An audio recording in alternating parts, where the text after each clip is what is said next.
Most people will look back at 2026 and realize something, not with excitement, with regret.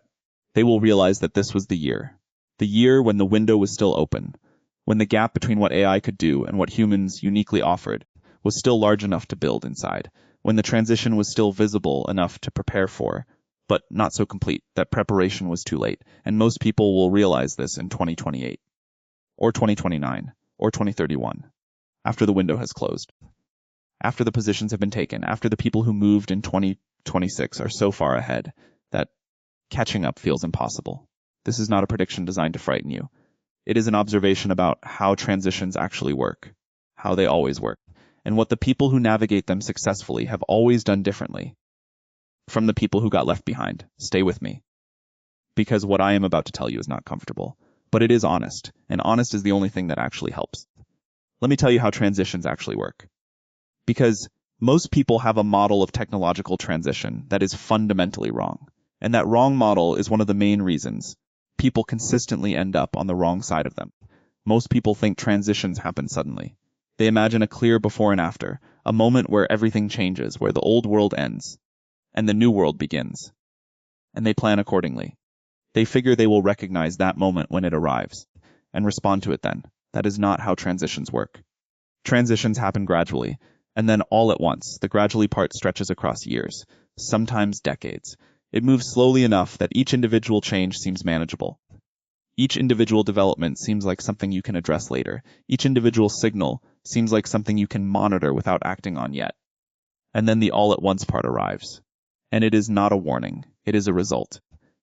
The result of the gradual part having progressed further than most people noticed, because they were watching each individual development, rather than the cumulative direction. And by the time the all-at-once part arrives, the positions have already been established. The capabilities have already been built. The reputations have already been developed. The relationships have already been formed by the people who were paying attention during the gradually part and took it seriously. While most people were still deciding whether they needed to act yet, we are in the gradually part of the AI transition right now.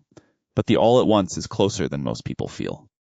And 2026 is the year where the distance between those two things is still small enough to cross, before the crossing becomes much harder. Here is what is specifically happening in 2026 that makes this year different from what came before, and different from what comes after. In 2023 and 2024, AI was impressive, but limited enough that most professionals could reasonably argue their specific work was not meaningfully affected. The tools were good. But the gap between what AI could do and what skilled professionals could do was still large enough that the human premium was obvious enough that most people could justify not adapting yet. That justification is becoming harder, month by month. In 2026, AI systems can handle a genuinely shocking percentage of the task execution that currently requires skilled professionals. Not everything, but enough, that the economics of certain kinds of work are changing, visibly, in ways that are showing up in hiring decisions, in organizational restructuring, in the quiet elimination of entry-level positions that used to serve as the foundation of professional development pipelines, in the changing expectations of what one person should be able to produce. And in 2027 and 2028, the models will be significantly more capable than they are today, not incrementally more capable, significantly. The trajectory of improvement is not slowing down, it is accelerating.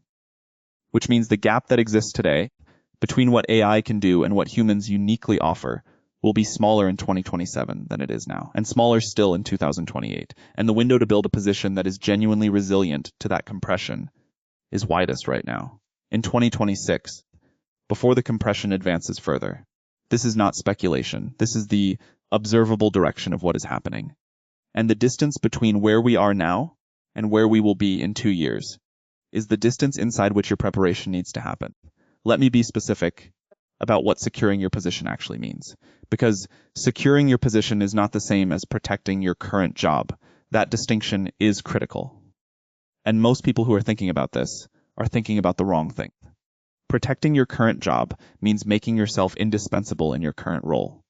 Through deeper expertise in what you currently do, through organizational relationships, through institutional knowledge, through the specific value you provide in your specific context. This is not worthless, but it is not securing your position, because your current job is not the asset. Your capability is the asset. And if your capability is primarily pattern execution in a specific domain, then protecting your current job is protecting an asset that is being compressed in a way that will eventually compress, regardless of how well you protect it. Securing your position means building the kind of capability, developing the kind of reputation, creating the kind of value that remains genuinely difficult to replace. Not just right now, over the time horizon that matters, 3 years, 5 years, 10 years. And the capabilities that remain genuinely difficult to replace over that time horizon are specific. They are not mysterious. They are knowable, and they are buildable, starting right now, in 2026. While there is still time for the building to compound into something significant, before the window narrows, here is the first capability that secures your position, the ability to identify what matters. Not the ability to execute on what matters, not the ability to analyze what matters, the ability to identify it in the first place. This sounds simple. It is extraordinarily rare. In every organization, in every field, in every domain, there are people who are very good at executing well-defined tasks, and there are very few people who are genuinely good at figuring out which tasks are worth doing, which problems are worth solving, which direction is worth pursuing, which investment of time and energy and attention produces disproportionate return, and which investment produces activity that looks productive but doesn't actually move anything forward. That judgment, the judgment of what matters, is not something AI can provide, because it requires knowing what you care about, what your organization is actually trying to accomplish, what the people you serve actually need. Not what they said they need, what they actually need. That judgment is contextual, relational, grounded in a specific history, with specific people, in a specific situation, and it becomes more valuable, not less, as AI handles more of the execution, because as execution becomes cheaper, the cost of executing on the wrong thing becomes relatively more expensive. The premium on getting the direction right increases. When the marginal cost of executing falls, the person who can identify what matters and direct powerful execution tools toward it is in a position that compounds in value. As the execution tools keep getting more powerful, build that capability, deliberately, starting now. Here is the second capability, the ability to build genuine trust with other people. Not the performance of trustworthiness, the actual thing, the track record of doing what you said you would do, showing up when it was uncomfortable to show up, prioritizing the other person's interest when your interest pointed elsewhere, being honest when honesty was costly, being reliable when reliability required something real. Trust of this kind is not built quickly. It is built through accumulated behavior over time, through the specific history of having been there, through the irreplaceable evidence of having shown up repeatedly when showing up mattered. And the reason this capability secures your position is that it cannot be replicated by AI. Not even very sophisticated AI. Because trust between humans is not primarily about information or capability. It is about presence, about the felt experience of being with someone who has consistently chosen to be there for you. And no system, however intelligent, however capable, can provide that felt experience. Because it requires the history. And the history requires the time, and the time requires having started building it before you needed it. Which means the people who are building genuine trust-based relationships right now are building an asset that will become more valuable. As the landscape around it shifts, start building now, not when you need the relationships, now, while the building is still a choice, rather than a crisis. Here is the third capability. The ability to work effectively with AI systems. Not just use them, work effectively with them. There is a difference. Using AI means knowing how to prompt the tool to get a useful output. That capability is becoming table stakes. Table stakes means everyone has it, and if everyone has it, it provides no competitive advantage. Working effectively with AI means something more sophisticated. It means knowing when to use AI and when not to. Knowing which tasks AI executes reliably and which it executes unreliably. Knowing how to verify AI output in domains where verification matters. Knowing how to combine AI capability with human judgment in ways that produce better outcomes than either alone. Knowing how to direct AI tools toward the problems that matter, rather than the problems that are easy to define. And knowing how to build workflows and systems that leverage AI capability at scale, rather than just using it for individual tasks. That level of working effectively with AI requires genuine engagement with the tools. Not reading about them, using them extensively, across different kinds of problems, making mistakes with them, learning from those mistakes, developing the intuition that comes from real experience about what they can and cannot do. That intuition is being built right now. by the people who are engaging seriously with the tools, and it is not being built by the people who are reading about the tools, or talking about the tools, or waiting until they feel more ready to engage with the tools. The intuition only comes from use, and the people who have been using seriously are building a lead that compounds every month. This is one of the most actionable things in this video. Spend more time using AI tools for real work, not demonstration, not experimentation for its own sake. Real work. The work you are actually trying to do, and pay attention to what you learn about where the tools are reliable, where they are not, how to direct them effectively, how to integrate their output into work that is actually good. That learning is the capability, and it is building right now in the people who are building it, and not building in the people who aren't. Here is the fourth capability, the ability to create things that reach people you haven't met, to build an audience, a reputation, a body of work, something that communicates your genuine value to people who don't yet know you exist. This has always been valuable, but it is becoming dramatically more valuable for a specific reason. As AI handles more execution, the ability to demonstrate that you are the person who can provide the judgment, the direction, the genuine human capability that AI cannot replicate, becomes the primary determinant of which opportunities come to you. And demonstrating that capability to people who don't already know you requires putting something into the world, something that shows what you actually think, what you actually believe, what you can actually see that others are missing, what problems you can actually solve, not in a resume, not in a credential, in real work, that real people can encounter and evaluate. The person who has been building this, who has been putting genuine thinking into the world consistently over the past year or two, has an asset that is becoming increasingly valuable as the market for genuine human judgment becomes more competitive.